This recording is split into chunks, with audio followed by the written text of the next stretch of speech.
नमो नारायण सज्जनों, कई बार ये अनुभव आता है, ये अनुभवी बातें हैं खैर, कि अधिकांश लोग शोकग्रस्त रहते हैं, मानसिक तनाव से ग्रसित रहते हैं और मन में एक न जाने कौन प्रकार का एक भय बना रहता है कि कोई भी काम करने के पहले अमुक काम ऐसा हो जाएगा, ये वर्क हमारे साथ ऐसा हो जाएगा, हमने ऐसा किया तो ये परिस्थिति निर्मित हो जाएगी, हमारे साथ कहीं कुछ आगे कुछ ऐसी गतिविधि न निर्मित हो जाए। ये तमाम किस्म की परिस्थितियाँ हमारे ऊपर हावी रहती हैं। हम इनसे कैसे बचें, किस वजह से इनका आना हमारे ऊपर होता है, इस विषय पर चर्चा है। चैनल पर नए हैं तो चैनल को सब्सक्राइब कर लें और इस वीडियो को अधिक से अधिक शेयर करें। सज्जनों, जब हमारे मन में कुछ ऐसी परिस्थिति आती है ना, कुछ ऐसे विचार आते हैं, नकारात्मकता की अधिकता होती है, तो जीवन में ये जरूर जान लेना कि हमारे पूर्वकृत कुछ ऐसे पाप कर्म हमारे उदय हो रहे हैं और हैं जो हमारे लिए ऐसी परिस्थिति का निर्माण कर रहे हैं। तभी तो हम डरते हैं, क्योंकि पूर्व में इतना हमने पाप करके वो संचित किया है, पुण्य विशेष कुछ किया नहीं। अब कहीं कुछ एक ऐसे पुण्य हो जाते हैं, उस पुण्य के थ्रू हमें कहीं कहीं कुछ सकारात्मकता आती। एक कालखंड जीवन का तो हम इन विषयों से लड़ते रहते हैं, जब ये हमारे पाप का समय नष्ट होता है तो ये विषय भी नष्ट हो जाते हैं। फिर जब पुण्य का उदय होता है, फिर हम सकारात्मकता से ठाकुर के चरणों में बैठते हैं।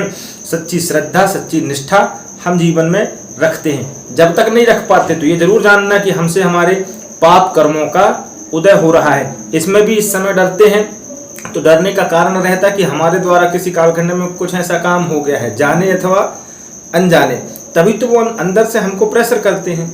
ये गति मन की होती है, साइकेट्रिस्ट समझ सकते हैं, साइकोलॉजिस्ट समझ सकते हैं, जो वैज्ञानिक हैं वो तो जानते ही हैं, क्लियर करते हैं कि मन का पूरा खेल है। शास्त्र धर्म यही कहता है कि मन एव मनुष्याणाम, मन और मनुष्य ही कारणम बंध मोक्षयो, कारण है बंधन और मोक्ष का मनुष्य के अंदर जो मन है। तो ये मन पाप से कनेक्टेड रहता है, पाप की ओर ज्यादा मन आकर्षित होता है। चूंकि जिसका मन बलवान होता है वो पाप की ओर जाकर के गिरता है। तो पाप से संबंध हमारा कहीं ना कहीं हुआ, मानसिक वाचिक कार्य बोल करके, सोच करके या अथवा करके, और अधिक सोचते तो फिर उस ओर तो जाते ही हैं, स्वभावतः सब समझते हैं।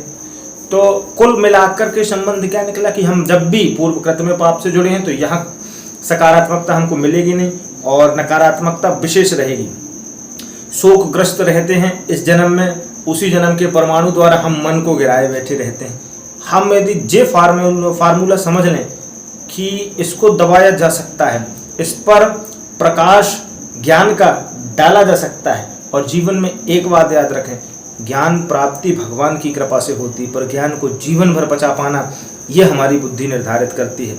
इसीलिए ज्ञान जीवन में भेदभाव नहीं सिखाता, ज्ञान तो पहचान करना सिखाता है, भेदभाव नहीं। भेदभाव अलग कॉन्सेप्ट है, तुम अलग हो, तुम अलग हो, तुम अलग हो, ये एक अलग विषय है। भेदभाव पहचान करता है, तुम कौन हो, तुम कौन हो, तुम कौन हो, मैं कौन हूँ, मैं तो विराट चेतना हूँ। गीता पढ़ें भैया, आध्यात्मिक, मैं विराट चेतना हूँ, उस विराट चेतना का अंश हूँ। तो मेरे अंदर स्वतः ही विराट चेतना है। कभी कोई भी क्रिया करने के पहले समझना, भगवान की पूजन करने के पहले स्वयं नहाओ, ठीक है ना, भगवान को नहवाओ। अब क्यों भाई, भगवान शुद्धि देख रहा है, स्वयं पहले तिलक करो फिर भगवान को तिलक करो। क्यों भाई, कर्मकांड विषय तो है ना।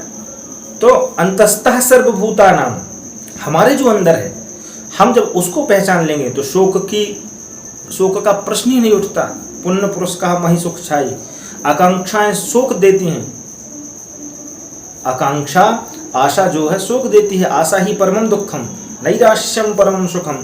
और जिस दिन हम निराशावादी हो गए, हमारे अंदर कोई आशा नहीं है, हम नैराश्य हो गए, बिना आशा के हो गए, उस दिन ज़्यादा मिलेगा। प्रकृति मदद करेगी, प्रकृति के ऊपर पराशक्ति हमारी मदद करेगी। इतने से विषय होते हैं, ठीक है ना। इन विषयों को समझो, अवलोकन करो, अपने ऊपर उतारो। आज का समय भटकने का बहुत है और भटकाने वालों की संसार में कमी नहीं है। बात अच्छी लगे तो चैनल को सब्सक्राइब कर लें, इस वीडियो को अधिक से अधिक शेयर करें। नमो नारायण।